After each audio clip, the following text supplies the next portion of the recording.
بسم اللہ الرحمن الرحیم. In the name of Allah, the Beneficent, the Merciful.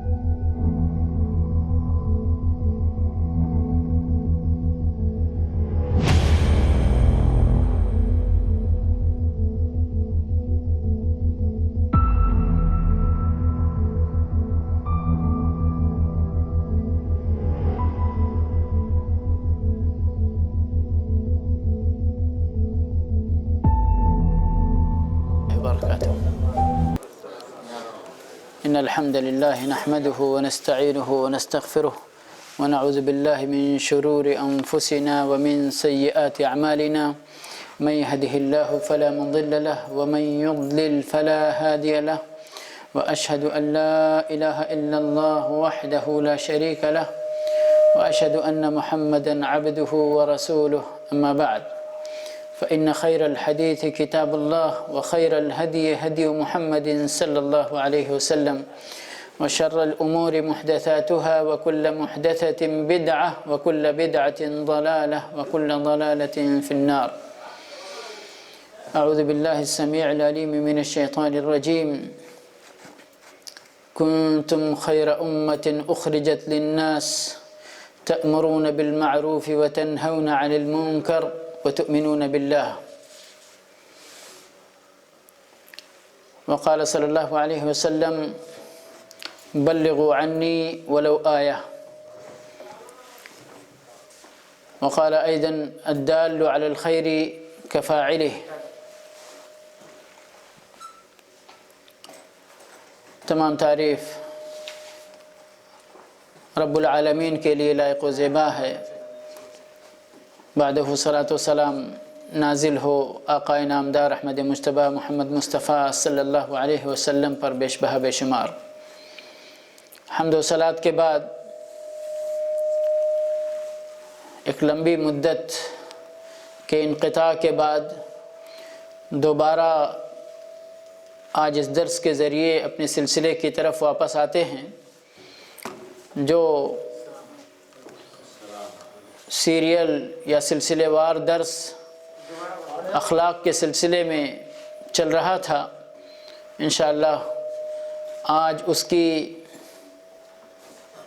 52ویں کڑی 52 نمبر کی کڑی اس درس میں پیش کی جائے گی، اور باذن اللہ تعالی چند دروس اسی سلسلے سے لیے جائیں گے انشاءاللہ. آج کے اس درس میں جو موضوع ہے وہ ہے خیر کی طرف رہنمائی کرنا، بھلائی کی طرف رہنمائی کرنا. اور اللہ کے نبی صلی اللہ علیہ وسلم نے اس موضوع کی فضیلت مختصراً بڑے ہی جامع کلمات میں بیان فرمائے ہیں. الدال علی الخیر کفاعلہ، خیر کی طرف رہنمائی کرنے والا بندہ ایسا ہے اجر کے اعتبار سے کہ جیسے اس نے اس خیر کو خود انجام دیا ہو. اس سے بڑی فضیلت کی بات اس موضوع کے سلسلے میں اور کچھ نہیں ہو سکتی ہے.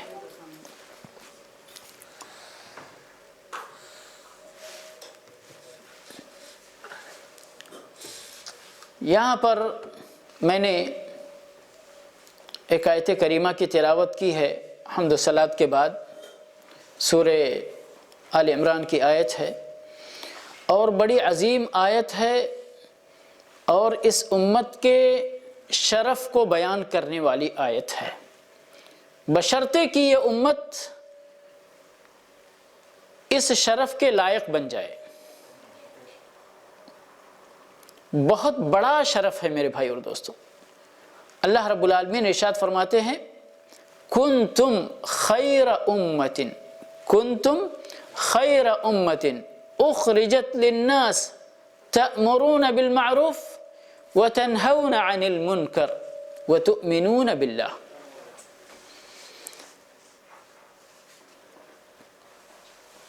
اللہ کے نبی صلی اللہ علیہ وسلم سے پہلے کتنی امتیں آئیں اور گئیں، اچھے بھی برے بھی، صالح بھی طالح بھی، لیکن کسی کے سلسلے میں اللہ رب العالمین نے اس طرح کی شہادت نہیں دی ہے جس طرح کی شہادت اس امت کے سلسلے میں اس آیت کے ذریعے دی ہے۔ اور بہت بڑی خوبی اور بہت بڑا امتیاز ہے یہ اس امت کا کہ اس امت کو اللہ رب العالمین نے آخری امت تو بنایا، لیکن اس کو بڑی فضیلت عطا فرمائی، بڑا شرف عطا فرمایا، اور لوگوں کی رہنمائی اور لوگوں کو خیر کی طرف دعوت دینے والی امت بنا کے بھیجا۔ فرمایا کنتم خیر امت، تم سب سے بہترین امت ہو۔ خیر کا لفظ دیکھنے میں آپ کو کمپیریٹیو یا سپرلیٹیو نہیں لگتا ہے، لیکن اس کے ترجمے کے اعتبار سے اس کا جو معنی ہوتا ہے عربی زبان میں، اس معنی کے اعتبار سے یہ سپرلیٹو میں آتا ہے، سب سے افضل والے میں آتا ہے۔ کمپیریٹیو ہوتا ہے گڈ بیٹر بیسٹ، تو یہ بیسٹ والی میں آتا ہے، یعنی کہ یہ سب سے بہترین امت ہے، امتوں میں سب سے بہترین امت ہے۔ اخرجت للناس، سبحان اللہ، کتنا بڑا کلمہ ہے یہ۔ کاش کہ ہم اور آپ اور ہمارے اس امت کے افراد اس چیز کو، اس شرف کو سمجھ کر قبول کر کے اس کے مصداق بننے کی کوشش کرتے۔ اخرجت للناس، تمہیں لوگوں کے لیے پیدا کیا گیا، لوگوں کے لیے نکالا گیا ہے، یعنی ہماری زندگی اللہ کے اس فرمان کے بموجب اپنے لیے نہیں ہونی چاہیے، بلکہ کس کے لیے ہونی چاہیے؟ دوسروں کے لیے ہونی چاہیے۔ ہمیں اس شمع کے مصداق ہونا چاہیے جو اپنے آپ کو جلاتا ہے تو دوسروں کو روشنی ملتی ہے۔ سمجھ گئے؟ اخرجت للناس تأمرون بالمعروف وتنہون عن المنکر۔ اب یہاں ایک دوسری بات سمجھنے کی کہ یہ بھلائی کا ترے امتیاز جو ہماری اس امت کو ملا ہے، وہ کیا صرف اس امت کا ایک فرد پیدائشی اعتبار سے بن جانے سے مل جائے گا؟ مسلمان گھر میں، مسلمان خاندان کے اندر، مسلمان ملک کے اندر پیدا ہو کر عبداللہ، عبد الرحمن، محمد، احمد نام رکھ لینے سے یہ ہم کو امتیاز مل جائے گا؟ یہ آگے کے کلمات اس کا جواب دے رہے ہیں کہ نہیں۔ کنتم خیر امت، اللہ نے یہ شرف بخشا ہے۔ اخرجت للناس، ذمہ داری دی ہے۔ یہ شرف ہم کو، یہ لقب ہم کو اس وقت ملے گا جب یہ ذمہ داریاں جو اللہ رب العالمین آگے فرما رہا ہے، یہ ذمہ داریاں ہم قبول کر کے نبھائیں گے۔ تأمرون بالمعروف وتنہون عن المنکر، تم لوگوں کو بھلائی کا حکم دیتے ہو، برائیوں سے، منکرات سے ان کو منع کرتے ہو، روکتے ہو، اور پھر ایسا نہیں کہ تأمرون الناس بالبر وتنسون انفسکم، لوگوں کو تو نیکی کا حکم دو لیکن اپنے آپ کو بھول جاؤ۔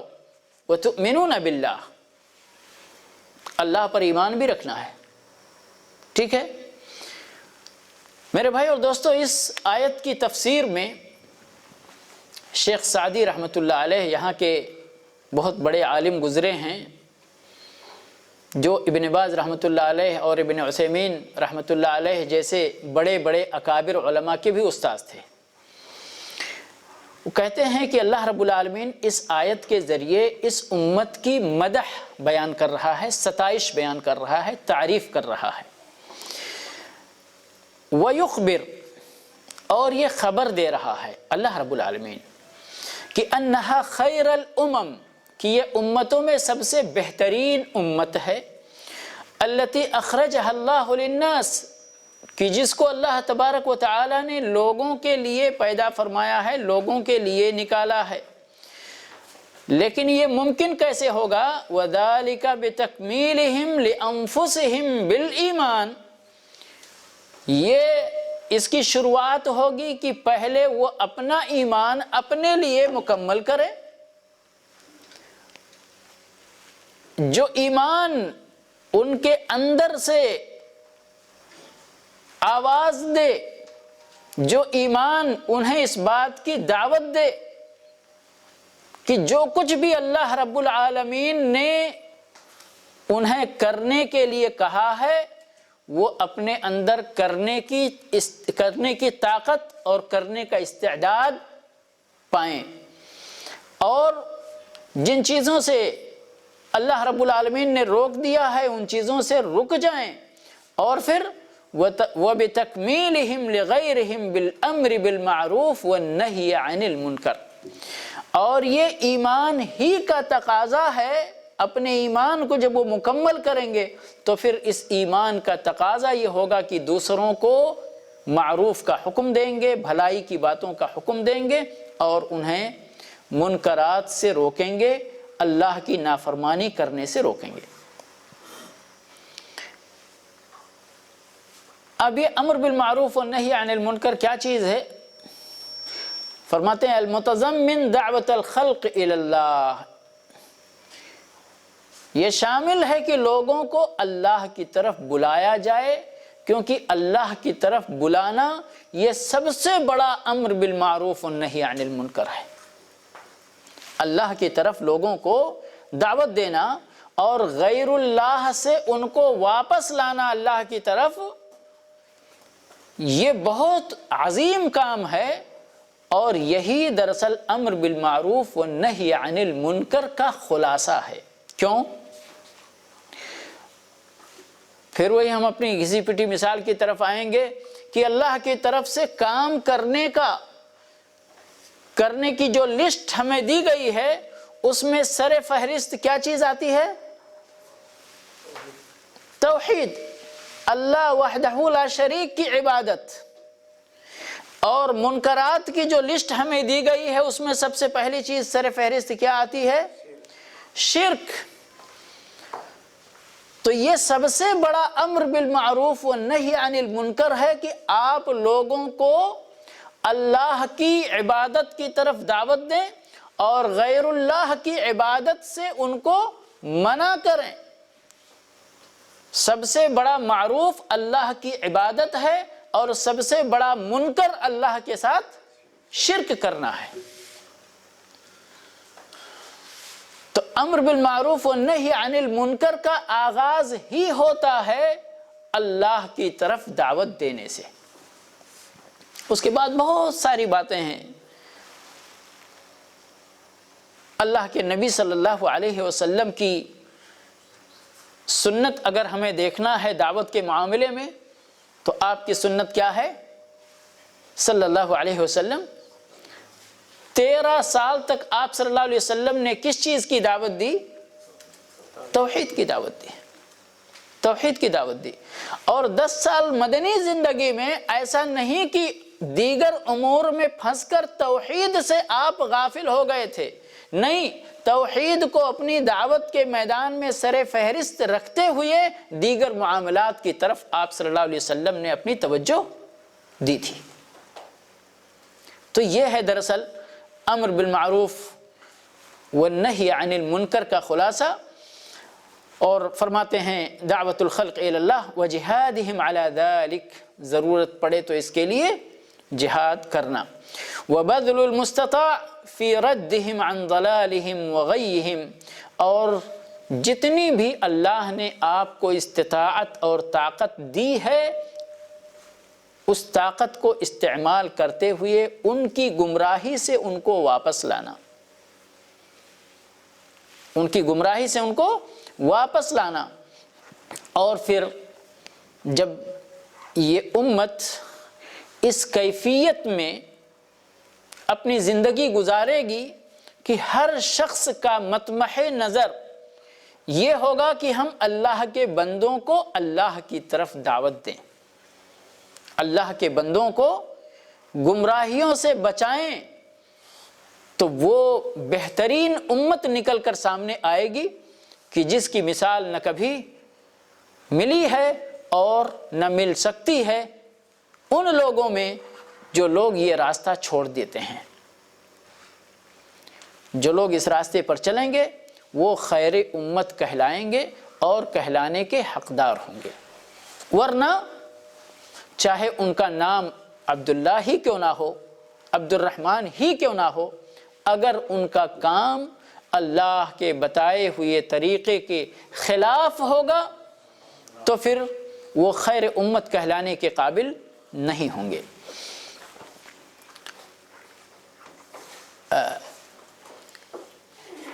خیر امت یا یہ کہیے کہ امر بالمعروف والنہی عن المنکر، یا یہ کہیے کہ خیر کی طرف رہنمائی کرنا، یہ اس بات کو شامل ہے، یہ اس بات کو شامل ہے کہ جو بندہ اپنے کسی بھائی کو خیر کی طرف دعوت دے تو اس کا دوسرا ٹکڑا، اس کا دوسرا پہلو جو آٹومیٹک سر اٹھا کر ہمارے سامنے آ جاتا ہے کہ اس کی نصیحت کے طور پر اس کو شر سے بھی روکا جائے، خیر کی طرف اس کو رہنمائی کی جائے اس کی، اور شر سے اس کو روکا جائے، دور رکھا جائے۔ اور یہی ہے، یہی دعوت ہے، یہی امر بالمعروف ہے اور نہی عن المنکر ہے، اور یہی خیر کی طرف دلالت ہے۔ اسی لیے اللہ کے نبی صلی اللہ علیہ وسلم کے بارے میں آتا ہے، حدیث ہے کہ آپ صلی اللہ علیہ وسلم نے کوئی بھی خیر کی بات ایسی نہیں چھوڑی جس کی طرف اپنے امت کی رہنمائی نہ کی ہو، اور کوئی بھی شر کی بات ایسی نہیں چھوڑی جس سے اپنی امت کو ڈرایا نہ ہو۔ اور آپ صلی اللہ علیہ وسلم اسی کے لیے بھیجے گئے تھے، وَاعْبُدُوا اللَّهَ وَلَا تُشْرِكُوا بِهِ شَيْئًا، ایک ہی جملے میں، ایک ہی آیت کے اندر دونوں ٹکڑے۔ بہت سارے لوگ ابھی دعوت کے میدان میں غلطی ان سے جو ہوتی ہے اللہ کے نبی صلی اللہ علیہ وسلم کی سنت کے دامن کو چھوڑ دینے کی وجہ سے، کہ وہ اپنی عقل کو استعمال کرتے ہیں کہ ہم اس طرح دعوت دیں گے تو کامیاب ہوں گے، اس طرح دعوت دیں گے تو ناکام ہوں گے، اس طرح دعوت دیں گے تو ہماری تعداد بڑھے گی۔ لوگوں کو صرف میٹھی بات کرنا، کڑوی بات نہیں کرنا، کیونکہ لوگ ناراض ہو جائیں گے۔ تو یہ دعوت لوگوں کے لیے، لوگوں کو خوش کرنے کے لیے کی جاتی ہے، لیکن جو دعوت اللہ کو خوش کرنے کے لیے کی جاتی ہے اس میں میٹھی باتیں بھی ہوتی ہیں اور کڑوی باتیں بھی ہوتی ہیں۔ کیوں؟ اس لیے کہ آپ جس بندے کو، وہ جس کردار پہ ابھی زندگی گزار رہا ہے، اس کو جب اس کردار سے واپس لانے کی کوشش کریں گے تو وہ اس چیز کو پسند نہیں کرے گا۔ یعنی سبحان اللہ، ایک عجیب انسان کی فطرت، اور الا من رحم اللہ، اگر کوئی بندہ سگریٹ نوشی کرتا ہے، ایک چھوٹی سی مثال دے رہا ہوں جو معاشرے کی ایک عام بیماری ہے، اگر آپ اس کو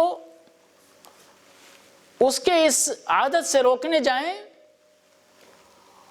تو آپ سے ناراض ہو جائے گا۔ یہ میرا مسئلہ ہے، یہ میرا پرسنل ایشو ہے، آپ کو کیا انٹرفیئر ہے اس میں؟ آپ کو کیا پریشانی ہے؟ میں پیتا ہوں، میرا پیسہ خرچ ہوتا ہے، اگر ان کو نصیحت کریں کہ آپ کی صحت خراب ہو جائے گی تو بہت سارے ڈھیٹ اور دلیر اور یعنی بدتمیز قسم کے انسان ہوتے ہیں، صحت میری خراب ہوگی تو آپ کو کیا پریشانی ہے؟ ایسے بھی ہوتے ہیں، سمجھ گئے؟ کیوں؟ ان کو یہ پسند نہیں ہے. اور یہ انسان سبحان اللہ بہت کمزور پیدا کیا گیا ہے. اللہ کی طرف سے آزمائش ہے کہ انسان اپنے اندر عیب کو ڈسکور کرنے کو کوئی پسند نہیں کرتا کہ آپ کے اندر یہ کمی ہے، یہ برائی ہے، اگرچہ ہو ہی کیوں نہ، لیکن پسند نہیں کرتا. میرے اندر عیب نکال رہے، آپ بڑے اچھے ہیں. تو دراصل یہ یعنی داعی کے اندر، ناصح کے اندر جو خیر کی طرف رہنمائی کرنا چاہتا ہے اپنے حسن نیت، تو ان کو یہ ساری چیزیں برداشت کرنی پڑتی ہیں. اور برداشت کرنے کے ساتھ ساتھ وہ حکمت کی تلاش میں رہتا ہے. یہ صاحب کے اندر یہ برائی ہے، اب ہمیں اس برائی کو اپنے اس بھائی کے اندر سے ختم کرنا ہے. سمجھ گئے؟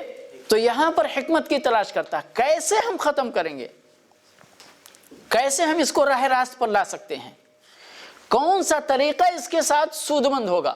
اب جیسے میں نے ایک مثال دی، لیکن وہیں پر اگر آپ بہترین انداز سے کسی کو نصیحت کریں تو بہت سارے لوگ شرمسار بھی ہوتے ہیں. واقعی آپ کی بات صحیح ہے، لیکن پھر وہ اپنی وہ دعا کیجئے اللہ ہدایت دے، دوسرے ڈھرے پہ آ جاتے پھر. سمجھ گئے؟ لیکن جو الدین النصیحہ کی حدیث میں جو بات بیان کی گئی ہے، خیر خواہی، یہاں پر درس کیا ہو رہا ہے؟ الدال علی الخیر، بھائی کے لیے خیر چاہنا، یہ خیر خواہی ہے. ٹھیک ہے؟ یعنی ہم اللہ کے ایک مسلمان بندے ہیں، اپنے مسلمان بھائیوں کے لیے خیر چاہتے ہیں. ٹھیک ہے؟ اب خیر چاہتے ہیں تو کیسے خیر ملے گی ان کو؟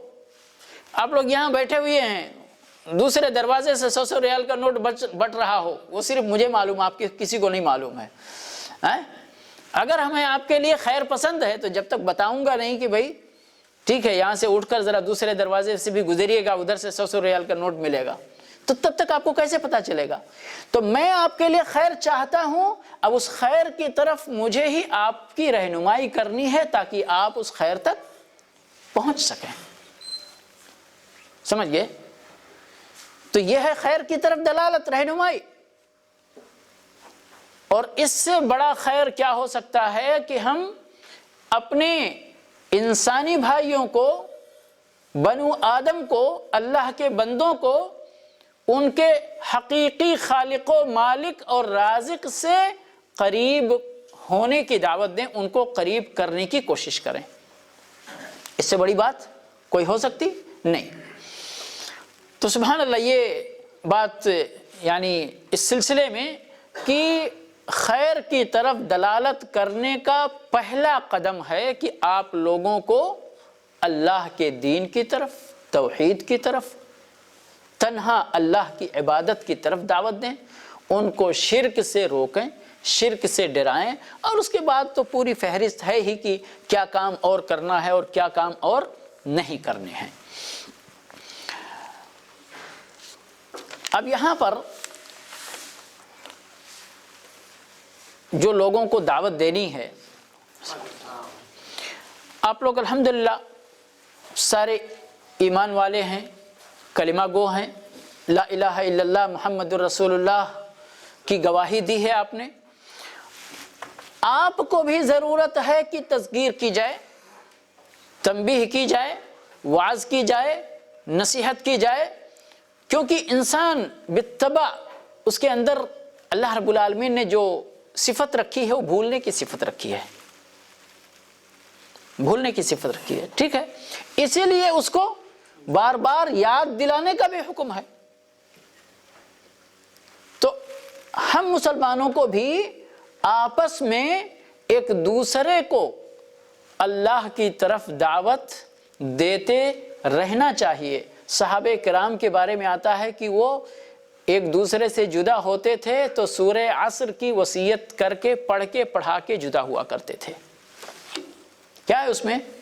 والعصر ان الانسان لفی خسر.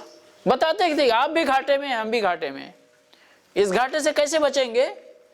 الا الذین آمنوا وعملوا الصالحات وتواصوا بالحق وتواصوا بالصبر. آپ کو بھی یاد رہنا چاہیے اور مجھے بھی یاد رہنا چاہیے کہ ہم اس گھاٹے سے اسی صورت میں بچ سکتے ہیں جبکہ ایمان لائیں، عمل صالح کریں، تواصی بالحق کریں، تواصی بالصبر کریں۔ سمجھ گئے؟ تو ایک دوسرے کو یاد کرنا ہے۔ صحابہ کرام آپس میں بیٹھتے تھے جب دین کی بات کرتے تھے، سبحان اللہ، تو کیا کہتے تھے معلوم ہے؟ تعالوا نؤمن ساعہ، آؤ بیٹھتے ہیں، ذرا بیٹھ کر ایک چھڑ یا ایک گھڑی یا ایک گھنٹہ بیٹھ کر ایمان لاتے ہیں۔ نؤمن کیا مطلب ہے؟ مومن نہیں تھے پہلے، ایمان کو تازہ کرتے ہیں، اپنی روحانیت کو ذرا بلند کرتے ہیں، اپنے ایمان کی زیادتی کے لیے ایسے امور کا تذکرہ آپس میں کرتے ہیں جس سے ہمارا ایمان بڑھ جائے اور زیادہ ہو جائے، ایمان کے اندر اضافہ ہو جائے۔ نؤمن ساعہ، ایک گھڑی بیٹھ کر کیا کرتے تھے پھر؟ آخرت کی باتوں کو یاد کرتے تھے، زمانے جاہلیت کی باتوں کو یاد کرتے تھے، اسلام میں آنے کے بعد کی باتوں کو یاد کرتے تھے،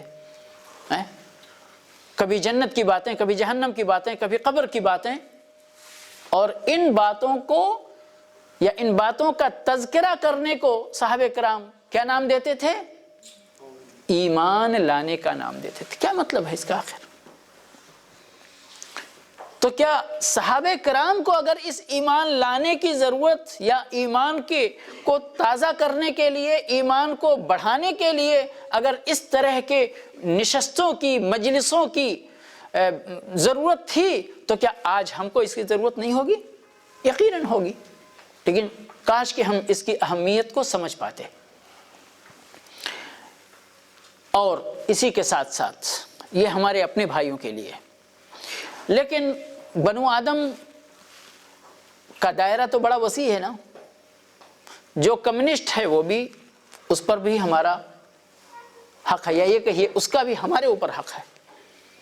جو لادین ہے، دہریہ ہے، غیر مسلم ہے، مجوسی ہے، ہندو ہے، کرسچن ہے، یہودی ہے، ان سارے لوگوں کا میرے بھائی اور دوستو، ان کے لیے خیر خواہی کا تقاضا کیا ہے کہ ان کو بھی ہم اس خیر کی طرف دعوت دیں جس خیر میں ہم موجود ہیں۔ جو خیر ہمارے پاس ہے اس خیر کو ہم اپنے دیگر بھائیوں تک پہنچائیں تاکہ یہ خیر عام ہو۔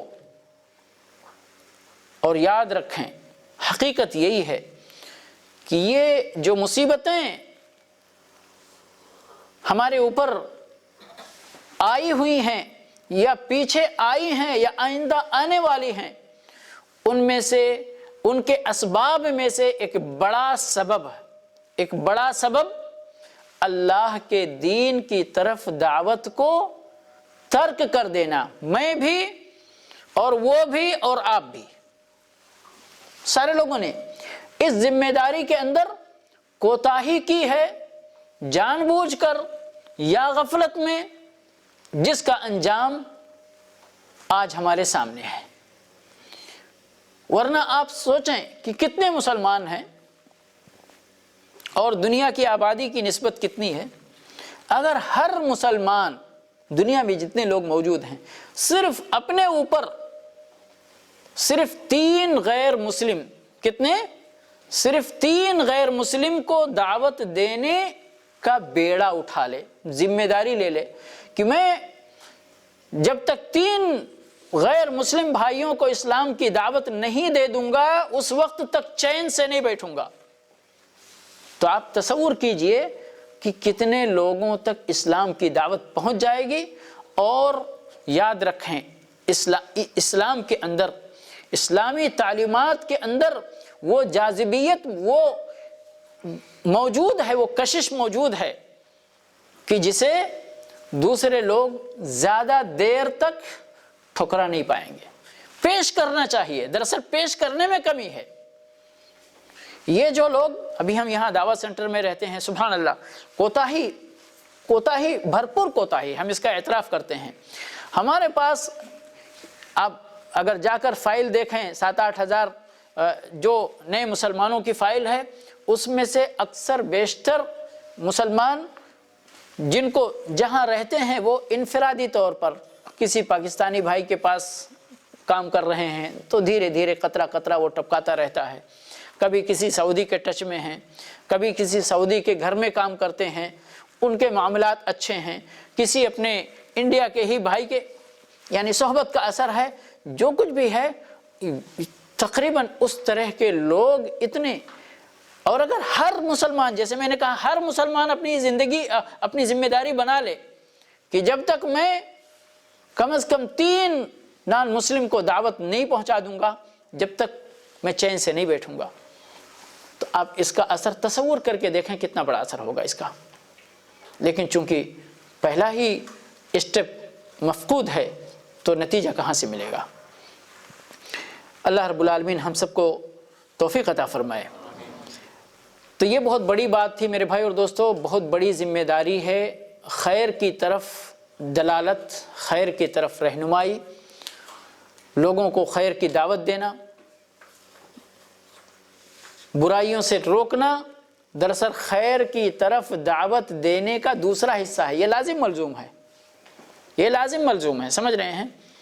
تو امر بالمعروف والنہی عن المنکر اور خیر کی طرف بلانا، شر سے روکنا، یہ دونوں ہمیں کہنے کی ضرورت نہیں ہے. جب ہم یہ کہتے ہیں کہ خیر کی طرف دعوت دینا چاہیے تو اس کے ساتھ ساتھ یہ بات سمجھ لینی چاہیے کہ شر سے روکنا بھی اسی کے اندر شامل ہے.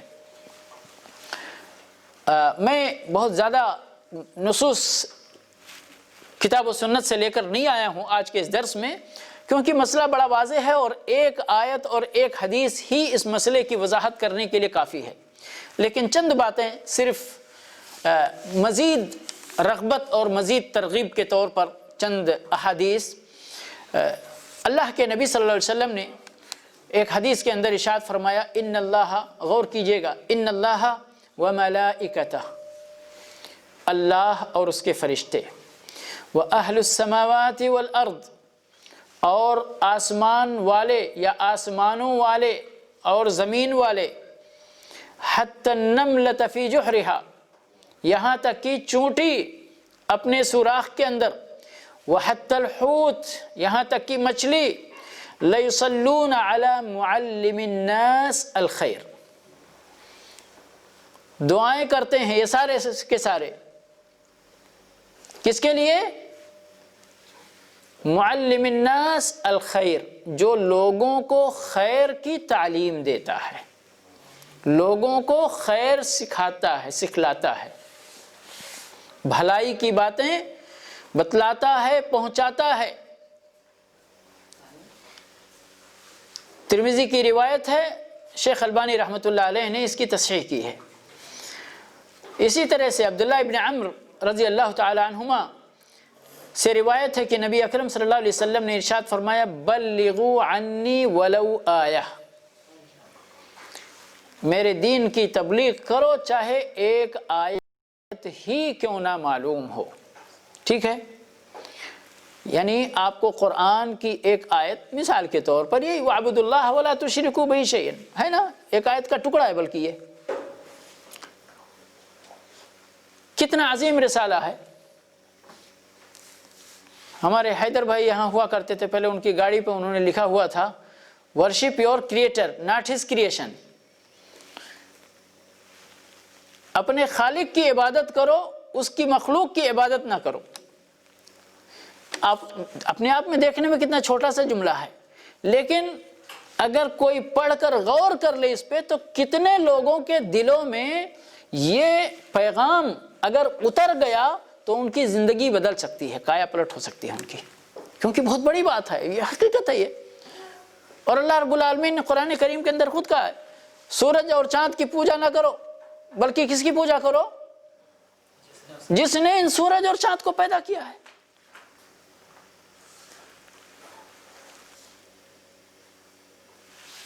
اور بہت ساری مثالیں آپ لے سکتے ہیں اس سے، سبحان اللہ.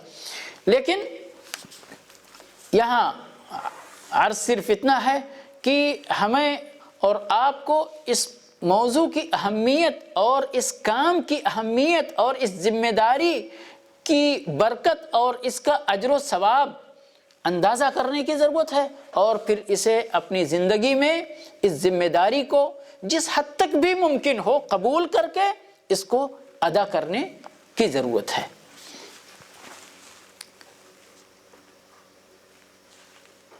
ایک حدیث کے اندر اللہ کے نبی صلی اللہ علیہ وسلم نے جو حدیث میں نے پڑھی کہ ان الدال علی الخیر کفاعلہ، اور بعض روایتوں میں آتا ہے کمثل فاعلہ او کما قال صلی اللہ علیہ وسلم، کہ اس کام کے کرنے والے کے جیسا ہے، یعنی اس کو اتنا اجر ملے گا، اتنا ثواب ملے گا کہ جیسے کہ اس نے یہ کام خود انجام دیا ہو۔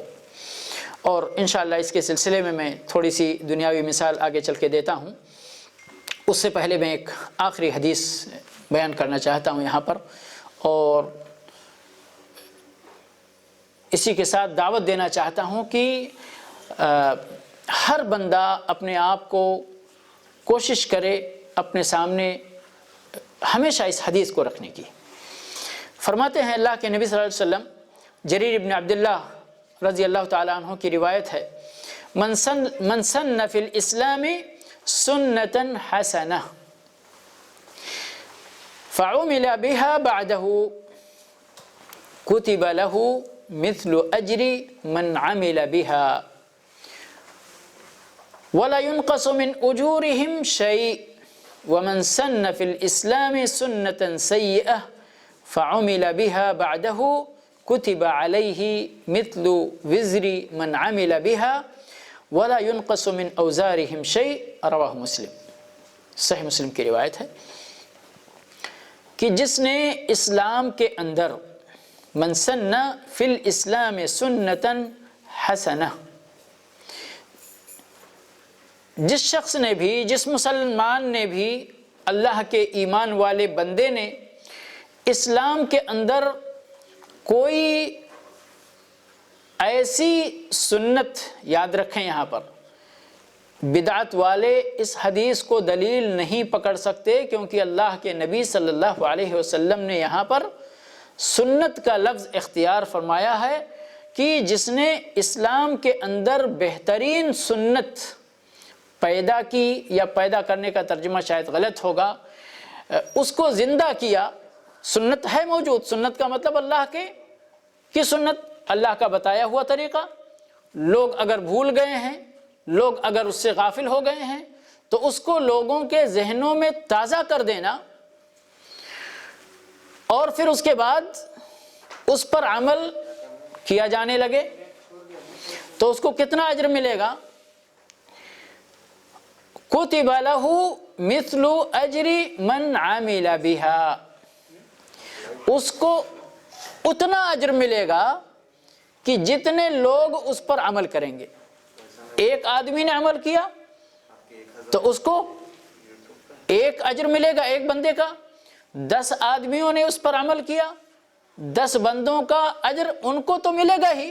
حدیث میں ترجمہ الفاظ آ رہے ہیں، اس کا ترجمہ کرتا ہوں انشاءاللہ، لیکن ان 10 آدمیوں کے برابر اس ایک بندے کو ملیں گے جس نے ان کے لیے یہ راستہ کھولا۔ وَلَا يُنْقَصُ مِنْ أُجُورِهِمْ شَيْءٍ، اس پر عمل کرنے والے بندوں کے اجر و ثواب میں کوئی کمی واقع نہیں ہوگی۔ وَمَنْ سَنَّ فِي الْإِسْلَامِ سُنَّةً سَيِّئَةً، اور جس بندے نے دین کے اندر کوئی ایسا طریقہ، کوئی ایسا راستہ کھولا جو راستہ برا تھا، اسلام کے اندر اس کی کوئی گنجائش نہیں تھی، اب بدعت کی ساری چیزیں اس کے اندر داخل ہو جائیں گی، یا کسی بھی معصیت اور برائی کا راستہ اگر کسی بندے نے کھول دیا ہے تو وہ ساری چیزیں اس کے اندر داخل ہوں گی۔ فعمل بها، اس پر عمل کیا جانے لگا اس کے بعد، تو کتب علیہ مثل وزر من عمل بها ولا ينقص من اوزارهم شیء، جتنے لوگ بھی اس برائی پر عمل کریں گے، جتنے لوگ بھی اس برائی پر عمل کریں گے، سارے لوگوں کی سارے لوگوں کو جو گناہ ملے گا اتنا ہی گناہ اس راستہ کھولنے والے بندے کو ملے گا، جبکہ ان لوگوں کے گناہ کے اندر کوئی کمی نہیں ہوگی۔ اب مثال کے طور پر ہم بڑی مثال لینا چاہتے ہیں تاکہ لوگ سمجھیں، باقی چھوٹی مثال تو بہت مثالیں ہیں۔ بڑی مثال یہ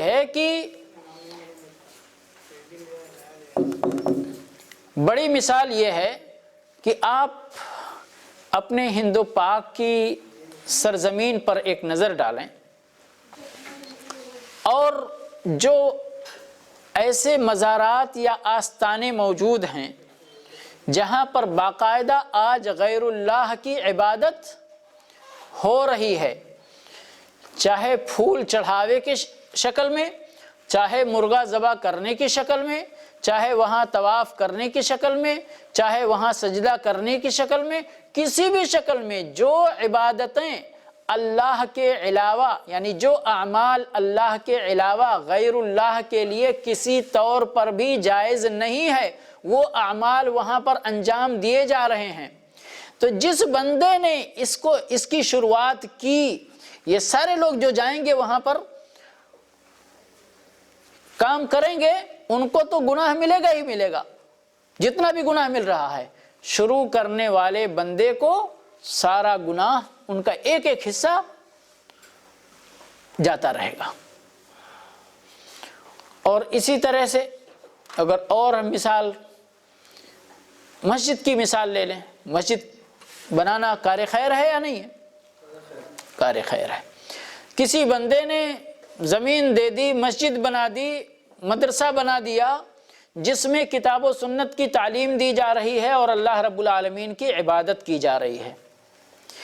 اب جب تک لوگ اس جگہ سے فائدہ اٹھائیں گے، اس بلڈنگ سے فائدہ اٹھائیں گے، اس مدرسے سے فائدہ اٹھائیں گے، کتابوں سے فائدہ اٹھائیں گے، تب تک ان کو تو اجر و ثواب ملے گا ہی ملے گا۔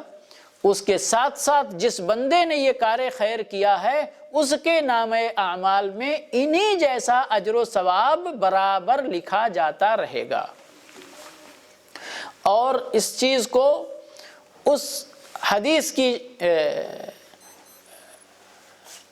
روشنی میں دیکھیں کہ اللہ کے نبی صلی اللہ علیہ وسلم نے ارشاد فرمایا اذا مات ابن آدم، جب بنو آدم مر جاتا ہے، انقطع عنہ عملہ الا من ثلاث، تو اس کے اپنے اعمال کا سلسلہ ختم ہو جاتا ہے، بند ہو جاتا ہے، منقطع ہو جاتا ہے، مگر اجر کا سلسلہ 3 ذرائع سے جاری رہتے ہیں۔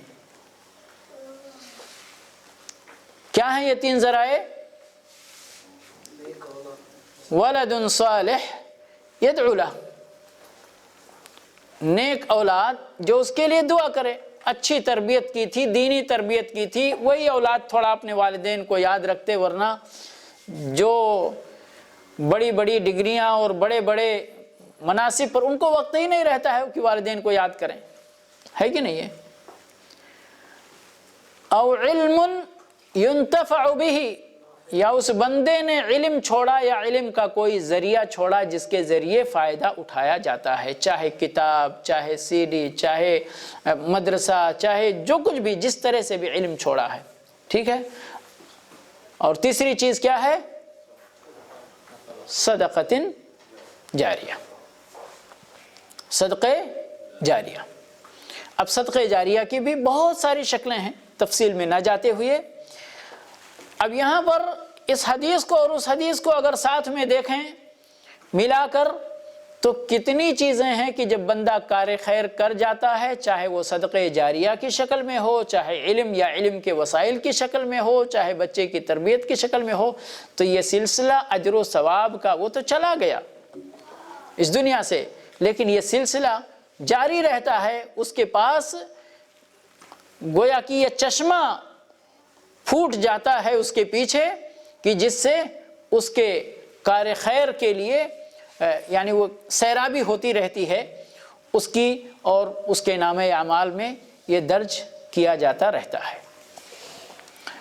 اب یہاں پر ایک چھوٹی سی تنبیہ، ہمارے بہت سارے بھائی نبی صلی اللہ علیہ وسلم کے لیے قربانی کرتے ہیں اس نیت سے کہ نبی صلی اللہ علیہ وسلم نے بہت ہمارے لیے بہت یعنی رحمت للعالمین تھے، اور یہاں پر اللہ کے نبی صلی اللہ علیہ وسلم نے ہی تو ہم کو یعنی یہ دین ہم تک پہنچایا ہے، یہ خیر ہم تک پہنچایا ہے۔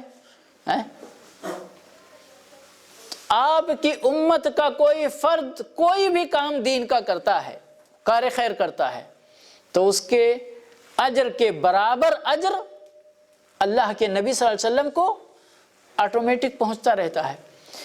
اگر آپ چاہتے ہیں کہ آپ کو بھی بھلائی ہو اور آپ کے رسول صلی اللہ علیہ وسلم کو بھلائی ہو، تو قربانی رسول اللہ صلی اللہ علیہ وسلم کے نام کر کے ایک بدعت کو ایجاد کرنے کے بجائے آپ اپنی سنت ادا کریں، اللہ کے نبی صلی اللہ علیہ وسلم کو آٹومیٹک وہ اجر مل جائے گا جو اجر آپ ان تک پہنچانا چاہتے ہیں۔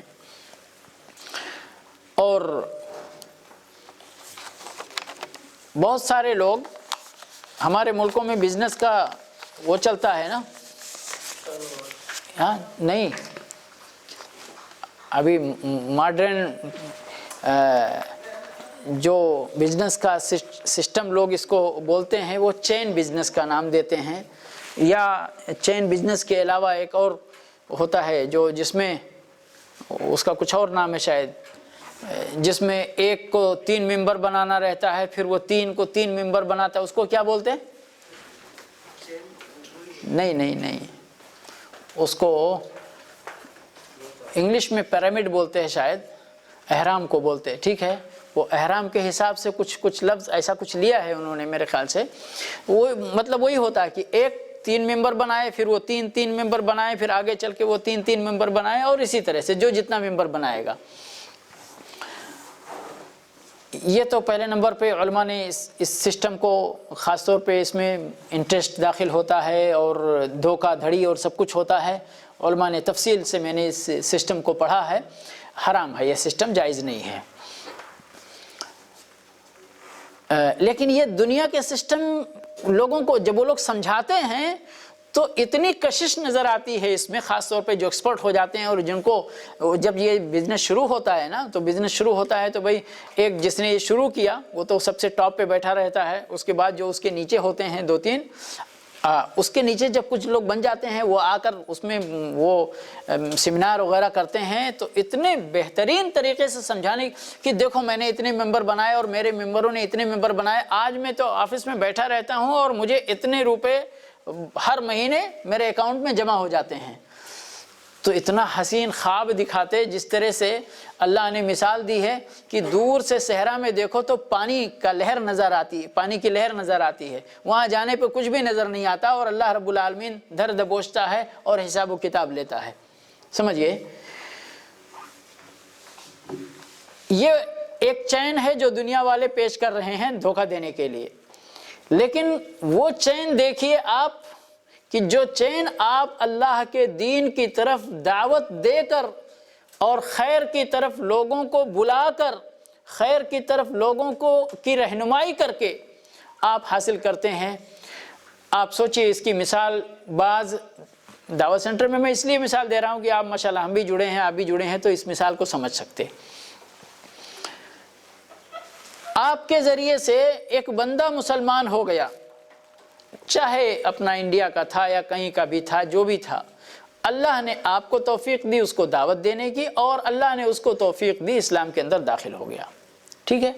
اب وہ داخل ہونے کے بعد اللہ نے مزید توفیق دی اور آپ نے اس کے ساتھ اچھا برتاؤ کیا اور اس کو تعلیم سے آراستہ پیراستہ کیا، اور ایک دن آیا کہ وہ اللہ کے دین کا داعی بن گیا، اللہ کے دین کا داعی بن گیا، تو کتنے لوگ اس کے ہاتھ پر مسلمان ہوتے ہیں یہ اللہ کو معلوم ہے، لیکن جتنے لوگ بھی مسلمان ہوں گے اس کے ہاتھ پر، تو اس کو تو ان کو مسلمان بنانے کا اجر ملے گا ہی ملے گا، لیکن جس نے اس کو مسلمان بنایا ہے وہ سارے اجر، چاہے 100 آدمی بھی مسلمان ہوں اس کے ہاتھ پر، ان 100 آدمیوں کے اسلام لانے کا کریڈٹ اس پہلے والے بندے پہ جائے گا جس نے اس داعی کو دعوت دی تھی اسلام لانے کی۔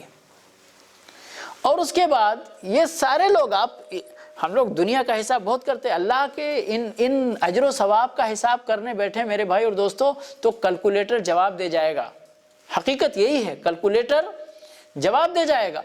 آپ سوچیں کہ وہ اپنی پوری زندگی، جو بھی 60 سال 70 سال 80 سال کی زندگی ہے، جو بھی وہ اللہ کے دین میں کام کرتا ہے اجر و ثواب کے لیے، آپ کو پتہ نہیں، اور آپ کے نامہ اعمال میں وہ اجر و ثواب پہنچتا رہتا ہے۔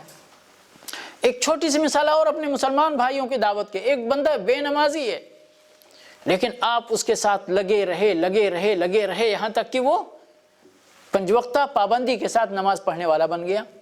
اب وہ جتنی نمازیں پڑھے گا، سبحان اللہ، ایک انسان کتنی عبادت، اپنی جسم سے کتنی عبادت کر سکتا ہے، لیکن وہ جب نماز پڑھنے لگا 5 وقتہ تو ہو سکتا ہے وہ پڑھے گا، پھر وہ اپنے آل و اولاد کو، اگر واقعی دل کے اندر یہ چیز بیٹھ گئی ہے تو وہ بھی دعوت دے گا، چھوڑے گا نہیں۔ لیکن وہی صرف، ہم اس کے آگے کی بات ابھی چھوڑ دیتے ہیں، صرف وہی اپنی زندگی بھر نماز پڑھتا رہتا ہے، تو آپ تو اپنی 5 وقتہ نماز پڑھ رہے ہیں، ایک آدمی کے نماز پڑھنے کا اجر اور آپ کے بھی اس میں نام اعمال میں ایڈ ہوتا رہتا ہے۔ کتنی بڑی بات ہے۔ اللہ رب العالمین سے دعا ہے کہ پروردگار ہمیں اس سسٹم کو سمجھنے کی توفیق عطا فرمائے، خیر کی طرف اپنے بھائیوں کو دعوت دینے کی توفیق عطا فرمائے۔ رب العالمین ہمیں صراط مستقیم پر تا حیات چلتے رہنے اور اسی کی طرف اللہ کے بندوں کو دعوت دیتے رہنے کی توفیق بخشے۔ وآخر دعوانا الحمدللہ رب العالمین، وصلی اللہ علی نبینا محمد وعلی آلہ واصحابہ اجمعین۔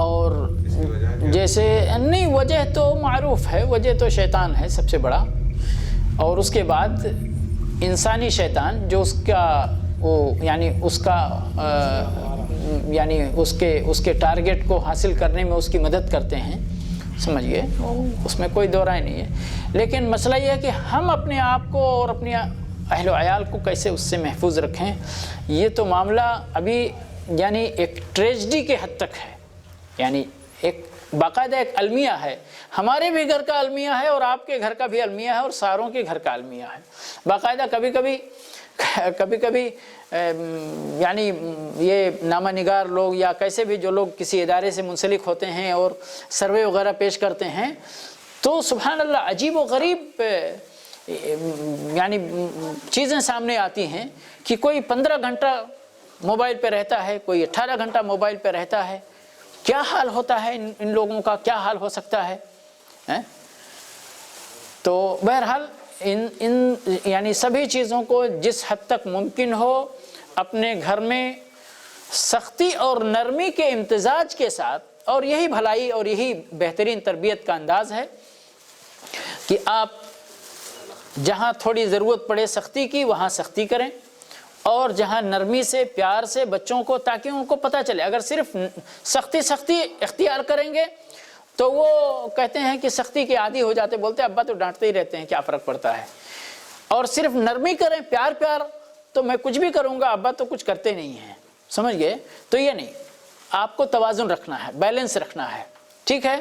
اور اس حد تک بیلنس رکھنا ہے کہ دیکھنا ہے آپ کو فائدہ کدھر نظر آتا ہے۔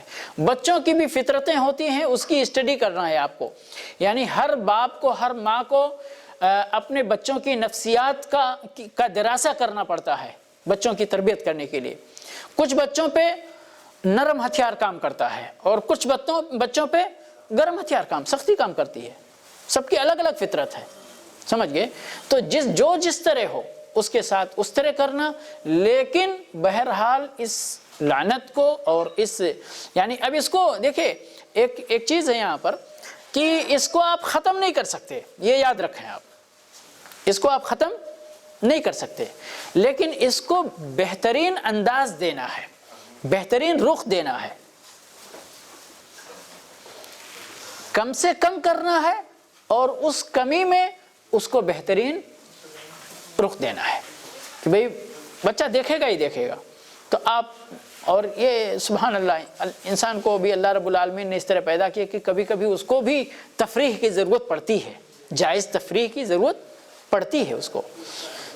آپ اس کو مثال کے طور پر حمد ہے، نعت ہے، یا مباح شعر و شاعری ہے جو کان میں تھوڑا اچھا لگتا ہے، آپ کچھ اس طرح سے کوئی پروگرام، یا کارٹونوں کے میں سپورٹ میں بالکل بھی نہیں ہوں، کیونکہ کارٹونوں میں ایک چھپا ہوا میسج رہتا ہے جو بہت سارے لوگ نہیں سمجھ پاتے ہیں، لیکن بچے اس کو کیا کرتے ہیں معلوم ہے، اس کو پیتے ہیں دھیرے دھیرے، اس کو جذب کرتے ہیں دھیرے دھیرے، قطرہ قطرہ، آپ کو اندازہ نہیں ہوگا کہ اس میں کیا میسج ہے، لیکن کچھ جو کارٹون ہے اس میں تو صاف پتہ چلتا ہے کہ اس میں کیا ہے، لیکن کچھ میں آپ کو پتہ نہیں چلے گا۔